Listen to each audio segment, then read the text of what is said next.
Academy, or Eternal Academy I should say, last season around, didn't do so hot.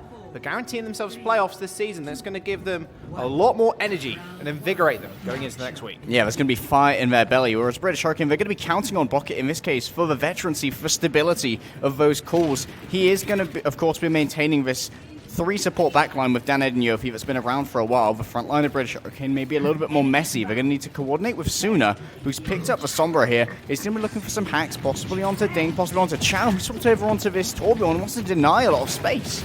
I mean, British Hurricane denied a lot of space right here. They've got the dive, goes with the Sombra. Fisher's doing a lot of damage right now. He's already up to a Dragon Strike. That will be changed sooner rather than later, though, Harry. That ultimate charge changed in the next patch. Dragon Strike already used. Not sure he even needed, to be honest. Hattie and Bok were already dead. Fisher claims another 2 lives in Janet and Yofi. British Hurricane claimed the point first up as the space was gained, but instantly HSL take it back. And the second Molf and Hattie, they use their movement cooldowns to get onto Fisher and try and deny him that space. That means that Zapre then can basically play however he wants to. He knows that there's that 6-second sort of window in which he cannot be reached by those diving main tanks. That gives him all the space he needs. He can take these pot shots here and there. And the second you're just paying attention to Zapre, you're not paying attention to Fisher. That is the power of the crossfire coming in from all these different angles. You're never going to find Zapre and Fisher in one place if they're playing it right. How do you put down the bubble in midair? Peeked his head out. Chow clicked on him with the damage boost. Zapre as well is going to find the head of Yofi. That'll be HSL controlling the point, and the danger of controllers a map, Harry. You only need to get to 100%. That's 100 seconds. That's a bit of an issue for British Hurricane, who haven't built up ult. Suna hasn't had time to build up EMP, and look what HSL is sitting on. Almost have that supercharger available, and Zapre can use these sites to delay even more time off the British Hurricane attack. And the snipers have so much power in this defensive position because you've got to move through their sight lines in order to touch the point and keep it contested, try and get those flips over. And Zapre and Fisher, the second you're doing that, they can plink away. They don't suffer from damage drop-off. That's going to force Bucket to have to do some healing. He's almost got the nano boost. Well, he does have it ready. Put that onto Huddy maybe. Make the big dive. Try and grab the attention of Zapre and Fisher so you can maybe have the rest of your team go on to Henningsen, but he's going to be so hard to overwhelm. Supercharger, there's the nano boost as well to Hattie. He's falling extremely low already. Look at that damage coming out from Henningsen and Chow.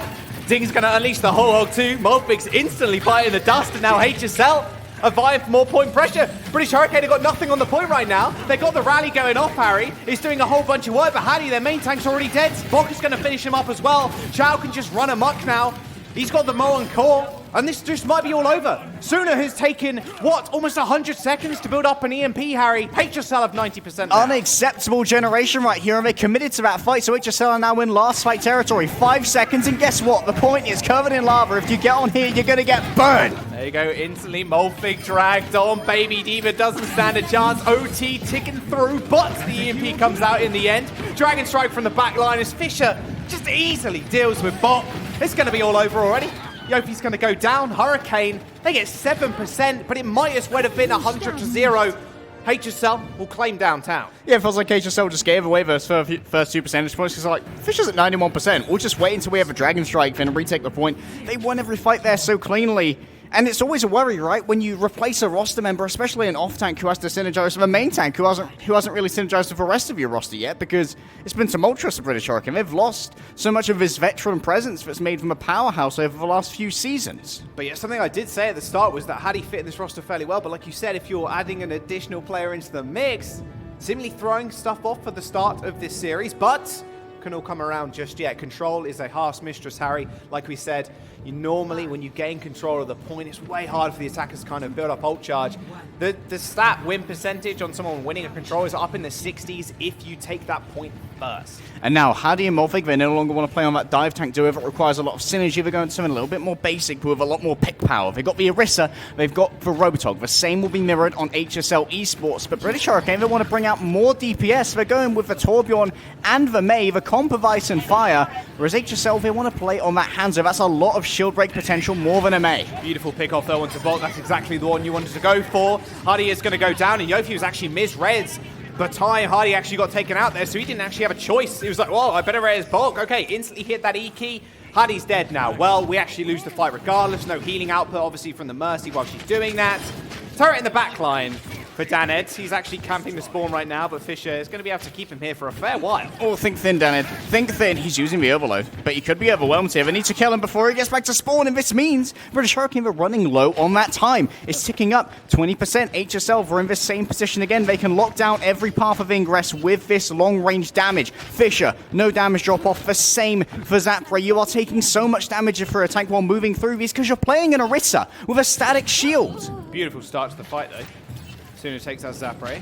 Not sure HSL are going to go commit the res, or they could still do it.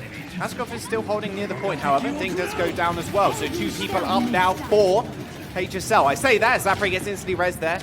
Couple of seconds before he actually disappeared all the way back to spawn, though. Activates the sights in the meantime, too. Escapes from the fight, but Fisher wasn't so lucky as he gets dragged in. Now Zapre taking a little bit of damage, too, but Hurricane still trying to push HSL off the point. It's going to be so difficult because you're still up against a mate. Danage is going to go down as well. They just have to focus fire on Henningsen here and then clear the rest out. But already, HSL have built up 60+% and using the Blizzard. Now they are. Maybe they'll be able to get the pick on the Morph right here. Gofi's going to go down. Milfik's also going to fall. Chow actually finds a double kill in Honey too. That Blizzard coming out, saving everybody. British Hurricane overstepped the mark and couldn't do anything about it. And they were overstepping, Jaws, because they wanted to make sure Suna had the space. You go in aggressively. You get that Orisa and Roadhog in their face so that no one's looking at the Widowmaker. But when you do that, you make yourself vulnerable to being caught on a disengagement with that Blizzard. That's exactly where Chow managed to find the value. Zapre's almost got himself the infrasights, and time's running down. It's likely going to be active for the entirety of this final fight. There it is, and he's got an advantage over Suna as well. Popped it second. Danid has to do something with the Molten Core. Supercharger going down. Hattie already falls. You have to res the Shofi, or the fight just could be over. He manages to get it off, but in the meantime, Bok ends up going down, and they can't even step on the point. HSL with such a swift victory on Busan. Take the first map of the series. And HSL showing off so much power here with the double sniper, and that's really impressive as we go in towards our playoffs. HSL, when we look back at the start of our season, we were definitely a dark horse. We were going up first against Clockwork Vendetta, and they managed to get the only loss the Clockwork Vendetta have suffered so far, clutching out in a 5-map series. But Zapre and Fisher, they're exactly who you want in your roster if you're going over to 2-2-2. Well, of course, they are still guaranteed for playoff, but vying for the seeding. We got another map coming up on your screens, though, right after this break.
Hey guys, welcome back. HSL versus British Hurricane, and that was a bit of a speed run on Busan. It was 100-0 and 107%.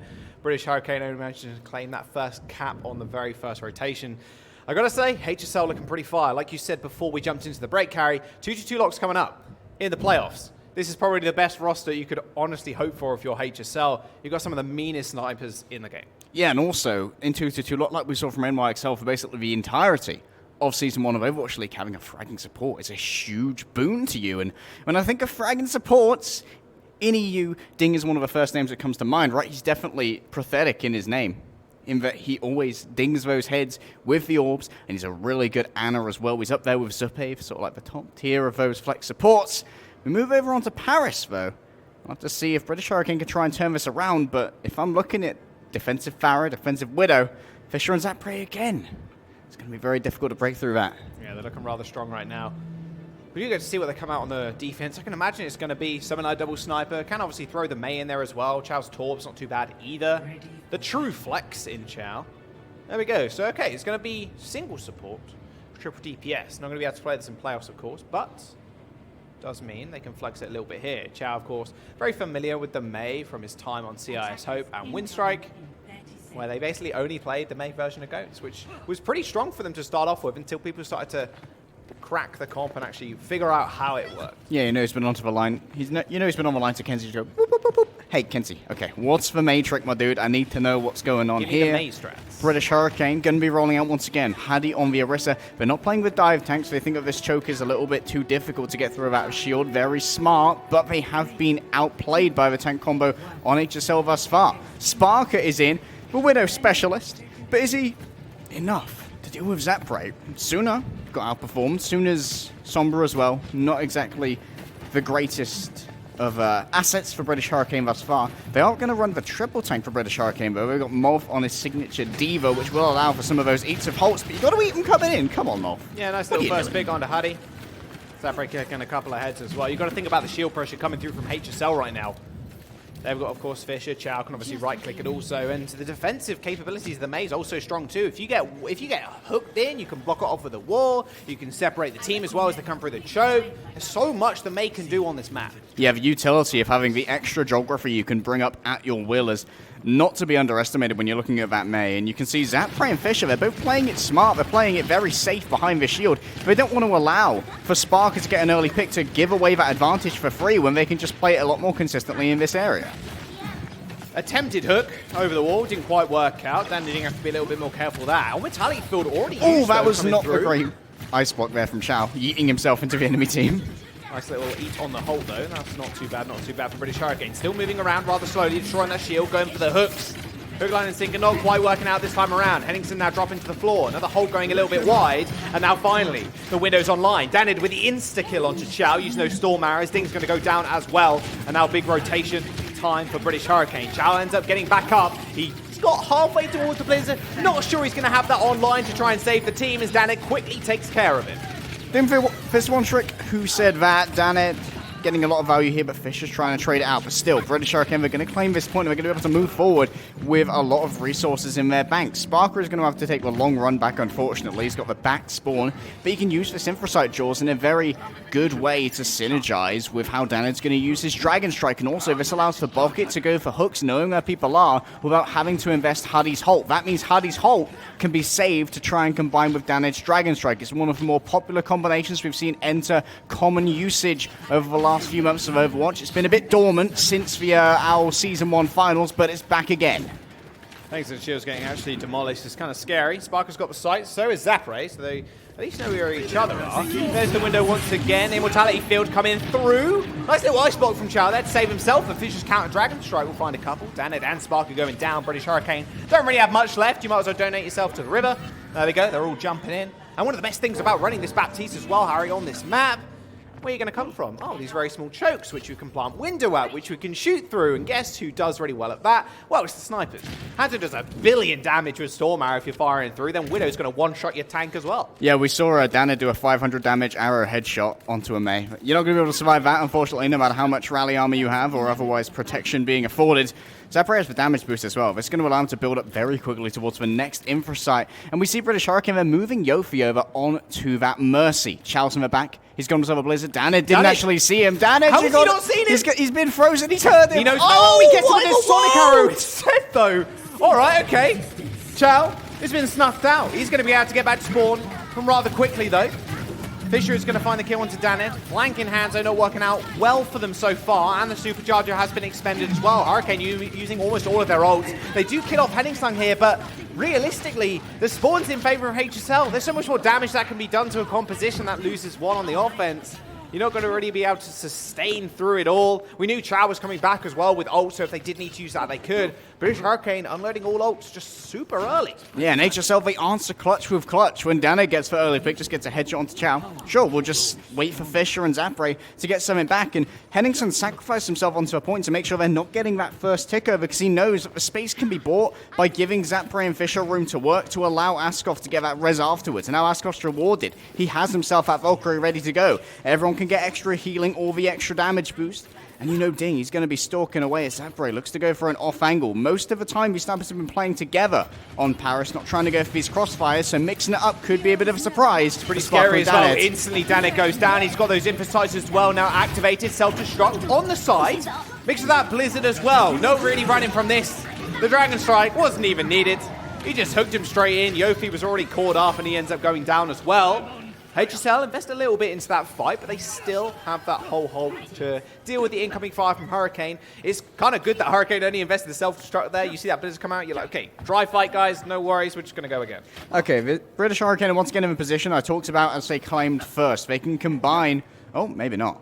They're actually swapping up their composition. We're going for the double support. 2-2-2, back in session. Legal compositions only from British Hurricane as Bucket is on to that Zenyatta. Wants to have the Discord Orb so that they can make sure that tanks who are sticking around on the point and being a little bit annoying, like Henningstung, Ding, and to a certain degree Chow, who's now moved over onto the Diva, will be a little bit easier to dislodge using their sniper damage. But Chow is now going to be able to have the defense matrix. He can eat Danet's Dragon Strike, and he can eat a Hulk coming in from Hattie, which would be trying to combine. But didn't get anyone with the hole. Yeah, that hole actually hit the wall. Didn't actually go near the team. Big unlucky. Hurricane still get to move, I guess, with the ult. Danet gets hooked in, though. That's an insta-kill. No matter the Harmony Orbs or anything that get planted on you, you're still pretty dead. Unfortunate. Ding gets hooked in, and there we go. Another hook. It doesn't end up landing. Hattie actually body blocked that one with Fortify, so not too bad at all. British Hurricane still hinted in their approach. Yeah, and how are they going to win this without Danet? They don't really have a shield break, but maybe that'll do. Malfig countered! Ding gets dragged in, headshots him, and gets out alive almost. Malfig and Ding end up getting resurrected, so they're back in the fight, but not before Henningstung gets killed off. Danet's in the back. Will end up going down, though, as Fisher finds the kill. Zander looking for the angle right here. You can see that Danet was trying to get chased out by Askov. It was so close. Zander claims it. Out. Zander knew he was 1 HP. Now he's in the back line trying to spot somebody. Bok already knows he's there, though. Supercharger instantly goes down. The hook from Malfig's going to be good, but now Henningstung's on the point with a Supercharger of his own. Chow comes in. One clips Yofi. One clips Bok. Malfig, honey, you're dead. Chow's going to find himself a nice little three-piece. And British Hurricane, at least they secure a tick on the point. I'm going to spout you with a number right now, Jaws. 360 damage. That's how much Tracer does per clip while supercharged up against the boxy hitbox of Bucket and a weakened Yofi. They instantly get evaporated, and Malfig won't last much longer with no armor in his pocket. British Hurricane clutching it out to get that first tick right there. But they didn't get much more than that. Halfway to the cap, HSL look like they're battening down the hatches. They're weathering the storm of the Hurricane, and British Hurricane have basically nothing to play with. Malfig's going to have the whole hog, but here's a Dragon Strike to try and open things up. And they're all caught! It's too easy for Fisher. He didn't even need that hole, I don't think. Or potentially he did, because the assists were in the kill feed. But regardless, 1 Dragon Strike, 3 kills, instant team kill on British Hurricane, and then they got 1 more push out. They got 40 seconds remaining. That's a free education right there. Henningstung showing you just how it's done with the hole. British Hurricane gave up that win condition, remember. The hole went into the wall. They didn't get what they wanted, and they needed to. And Malfig's also been able to save this whole hog. That means, guess what? Henningstung, no shields are going to be coming through for you, because there's so much pressure that comes out of that scrap gun. And now, once again, HSL Esports, they're in their defensive position. They're ready for whatever British Hurricane may throw at them, but they got to throw themselves onto a point because 17 seconds remain, and it's last fight territory. Holt's hook goes a little bit wide, but instantly you see Hattie's just jumping up into the air. Henningstung ended up getting taken out first. That Discord Orb now doing a lot of work. Sparker using the ult as well. Hook onto Fisher, instantly ending his life. OT may be here. Henningsen gets rezzed, but British Hurricane are on the point and finding picks. Sparker with the triple kill. Molfig unleashes the whole hog. Instantly, Henningsen evaporates. And now OT is not in the favor of HSL as Hurricane have claimed 2 and looking for more. Sparker stonks going all the way up. This is why you invest in your Widowmaker specialist. When you're going up against Zapray, you need to be able to get those picks. You need the explosive performance on one of these assault maps to make sure that you are not allowing for those respawns to be a huge issue. You get 3 picks in a row. That means you're looking at pretty good because those respawns are not going to be staggered in. Not going to be able to drain your time bank. But speaking of which, looking pretty drained on the side of British Hurricane right now. If they want to win this map, Jaws, they have to make sure the HSL Esports are either held or they cap with less than a minute remaining. If HSL have more than a minute when they complete this map, if they do, then the best that British Hurricane can hope for is a draw. Hurricane's chance to defense. Now, what do they pill out here? It seems pretty obvious every time they put Sparker in. It was the same kind of thing we saw when Astro came in, although Lucio was kind of synonymous with 3-3. It was kind of useless without it, to be honest. No speed boost to run into people. But British Hurricane, HSL, sorry, they're going to know British Hurricane are going to run things like Widow. They know it's going to be double sniper. It seems a bit silly not to do that, right, when you have Danid as well. He may be a good Doomfist player, but his hands, though, nothing to scoff at. I want to see what HSL try and attempt here, because they can go with a lot of things. They can set up with a Sombra behind, which is kind of a common strategy you see in solo queue a lot of the time. Sombra goes in, goes behind, just harasses the support, hacks the Mega, and then they try and build up towards that one big EMP to wipe everybody off the field. Yeah, it's especially important to have that Sombra when there's so much choke pressure coming from double snipers. You need to be able to avoid the Sonic arrow coming in from the Hanzo, because that can reveal you in stealth, but if you can time yourself around that, you can get into the back and you can cause the disruption that makes snipers turn away. That gives the space to your snipers to try and make things happen. HSL looks like they are going to roll out with that triple tank. They've got the Mercy, so they've got the Resurrection to try and maintain momentum in a fight if one of their snipers or one of their tanks gets picked. But what I'm interested in here, Jules, is if Sparker is going to be playing behind the shield like Zapray did, or if there'll be a stylistic difference between our 2 snipers. Nice little Sonic arrow, revealing everybody on the podium. Good rotation from HSL. They don't get disrupted just yet, but Bok is just waiting, for that opportunity to wall. Although it doesn't really find all of anything, to be honest, and British Hurricane are now backing off themselves. They're on the low ground now. Fisher now punishing that shield. Instant hook onto Molfi. You see that wall as well coming out from British Hurricane. Just a fraction too late. Nice backflip there, but now they're moving on forward. They've moved forward with a shield. This is how the Orisa advances. Nice kill onto Zapray there, but instantly resurrected. Like you were saying, as soon as that pressure is elapsed ever so slightly by Hurricane, it's a free res for HSL. They get on the point as well. They know where Sparker is. That Sonic arrow doing so much work, and now they have a tick. And now, British Hurricane, they need to move on to the point. They don't really have the health to do so. Morph's coming back on the ball, and here he comes. So look how low he's going already. He's actually got halted in. Already as he used his shields.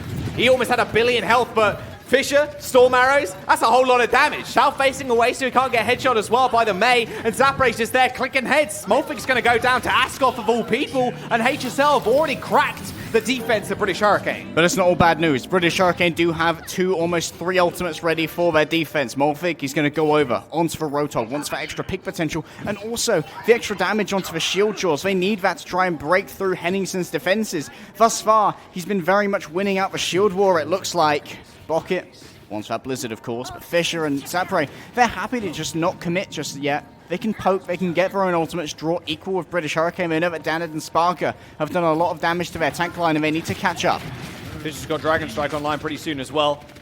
Moving around this corner rather swiftly. British Hurricane taking a little bit more of an aggro defense here than HSL did, who were way far back before. Dragon Strike coming through is going to hit the wall and not do much else. Henningsen takes a little bit of damage, but instantly healed it up. There's going to be a supercharger down as well. Both sites have been popped, so they know exactly where each other are. Fisher revealed by the Venomine as well in case that runs out, but now he's got the Storm Arrows. Yeah, but look at all this damage on the sidelines, Harry. That's a brand new shield, and it's already disappeared. Danit may have gotten up, but Molfig's in trouble. A hole's coming through. An easy hook onto Molfig. It's a hard target to miss. A Dragon Strike will come through, but a Blizzard might just save them. Fisher manages to catch Yofi, though. Out of all the people that you don't want to go down, it's going to be your solo healer. Askoff's and now in. HSL on the point. Askoff's popped the ult, and everybody's getting healed up. Zapray finds his life for like in Sparker, and now they have control. And you remember what I said about time? They've got 5 minutes and 20 on the clock. British Hurricane need to rally. They need to clutch right now. Not sure they can defend for 5 minutes, though, with 6 people from HSL on that point. They can give up 2 ticks, but nothing more. A headshot onto the Winston. He comes in. Haddy instantly eliminated Yofi as well. This could just be it. Sparker on the Doomfist. Danid sends the ult in. but it might as well be all over. Henningson, though, does end up going down, but Ding is back on the ball. Chow gets demegged in the meanwhile of it all, and Molfik coming up big with another kill. It's only 4 people on the point now. This is still winnable, and Hallie's returned on the Winston. He can get Chow, and he does! Chow gets taken out almost instantly, but Askov's still alive, and he's almost got another ult available. A nice super jump there from Askov to dodge completely out of the way of Sparker's Doomfist, and he's got the ult, but he's instantly taken down by Hattie. British Hurricane aren't out of the woods just yet. 2 ticks have been acquired by HSL, and they still have 4 minutes remaining. Daneb went over onto the Genji, wanted those dash resets as they managed to pick off member after member of HSL, and there's so much value gained from Sparker. Getting those early picks on the Doomfist, that's where you extract the value from that hero, by just eliminating people before they even know what hit them. British Hurricane live to fight another day, but they're going to have to fight for 3 minutes and 13 seconds if they want a second attempt at Paris. And they've only got a tick to play with. They've got to play on the point. They can't allow for HSL to win out the pressure war when it comes to positioning, and they can't allow Zapre to get an early pick. The worst thing about switching comps as well to stall out is that you have literally 0 ult bang going into this fight. And look at HSL. Askov's going to pop up. Zapri already has done as well. Henningson's 10% away from a supercharger. Scrap that. He's got it now. Pops it down. Hattie's dead. Instant res. But look at the Dragons. Instantly taking out Yofi.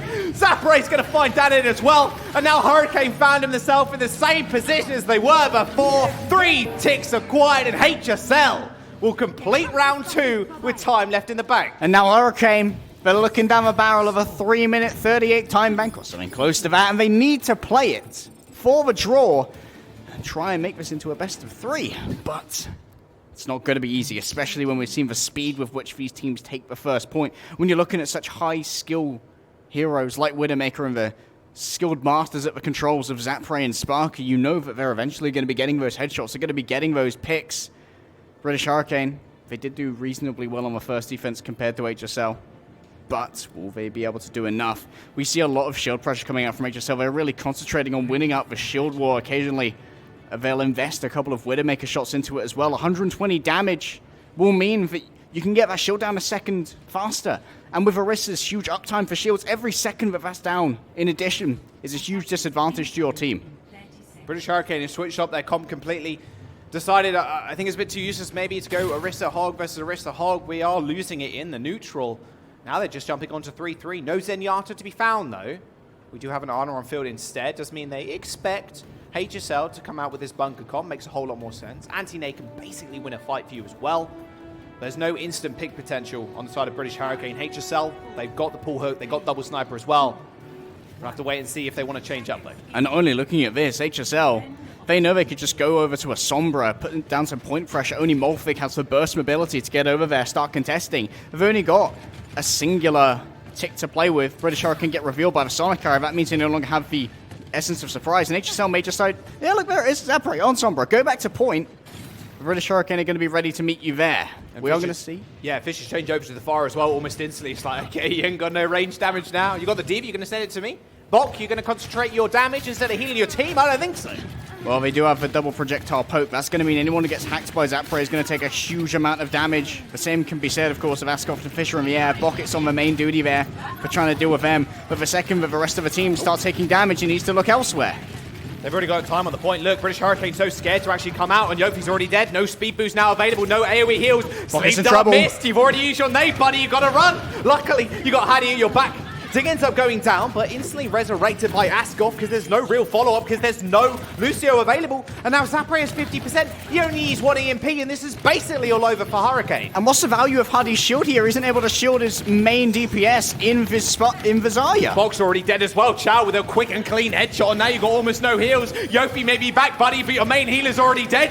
Dan is going to fall as well. Yofi gets some revenge, but Fisher, he's already got the ult. Same with Chow. They're going to clean everybody off. There's the barrage, there's the kills, and there's the tick for HSL. They're going to go 2-0 up in the series. And holding someone into the center of Blizzard there is no chill, or should I say full chill, from Henningson. His holds have been so impressive, combining with these DPS ultimates. He's getting maximum value out of Orisa, and we know that we are going to be heading into 2-2. We know that Orisa Hog is probably going to be the Vogue composition, and right now, Henningson is looking so good, and Henningson's journey is so impressive because he is looking, of course, to represent Denmark at the World Cup as well, and it's been a long time since Denmark have really had a go-to main tank who's impressive on an international level. So right now, a lot of people are looking at him, and they see a hero for his country. Saving grace for HSL as well, as Orisa play has just been absolutely stellar. A newcomer in respect to a lot of the players that we're seeing, not only in this match, but in a lot of contenders as well. There's a lot of old-timers here. We've got Bok, of course, on the Arno, who's been around, like we said before, since Season 1 of 2018 on British Hurricane, and he's making a name for himself right here. I want to see more of Henningsson, especially on a World Cup roster. That's going to be exciting to watch later on in this year. However, Hurricane, they've had some bright moments. I think especially people like Zander have continued to impress, not only, of course, on his signature Doomfist, but on the Hanzo as well.